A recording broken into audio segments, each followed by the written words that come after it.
আসসালামু আলাইকুম, যারা লাইভটি দেখছেন, এই যে দেখতে পাচ্ছেন গণ অধিকার পরিষদের যুগ্ম সদস্য সচিব জনাব তারেক রহমান। আমরা আমাদের জামান টাওয়ারের উপরে, জামান টাওয়ারের যে মালিক কর্নেল মিয়া মুর্শিদুজ্জামান ভাইয়ের অফিসে ছিলাম। একসাথে সেখানে লাঞ্চ করে আমাদের তারেক রহমান বাসায় যাবে বলে সে উপর থেকে নিচে নেমে আসে। নিচে নামার পরে এই যে জামান টাওয়ার দেখেন, জামান টাওয়ারের নিচে এই তারেক রহমানের উপরে এই যে ভিপি নুরুল হক নূরের গুন্ডা বাহিনী দিয়ে হামলা চালিয়ে তার মাথার অবস্থা কি করে দেখেন। দেখেন আপনারা, আজকে আমরা স্পষ্ট বলতে চাই, আগে হাসপাতাল উঠে আগে। এই যে আমরা তারেক রহমানকে হাসপাতালে নিচ্ছি, আপনার তার অবস্থা একটাবার দেখেন। এই যে নুরুল হক নূরের বিষয়টি আমরা বলেছি যে ইসরায়েলের এজেন্ট, সে ভারতের এজেন্ট, রয়ের এজেন্ট, তার বাস্তব প্রমাণ আপনারা দেখেন।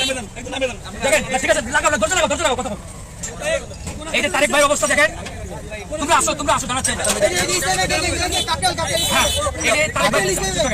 এই যে দেখেন তারেক ভাই কি অবস্থা করেছে কার্যালয়ের নিচে।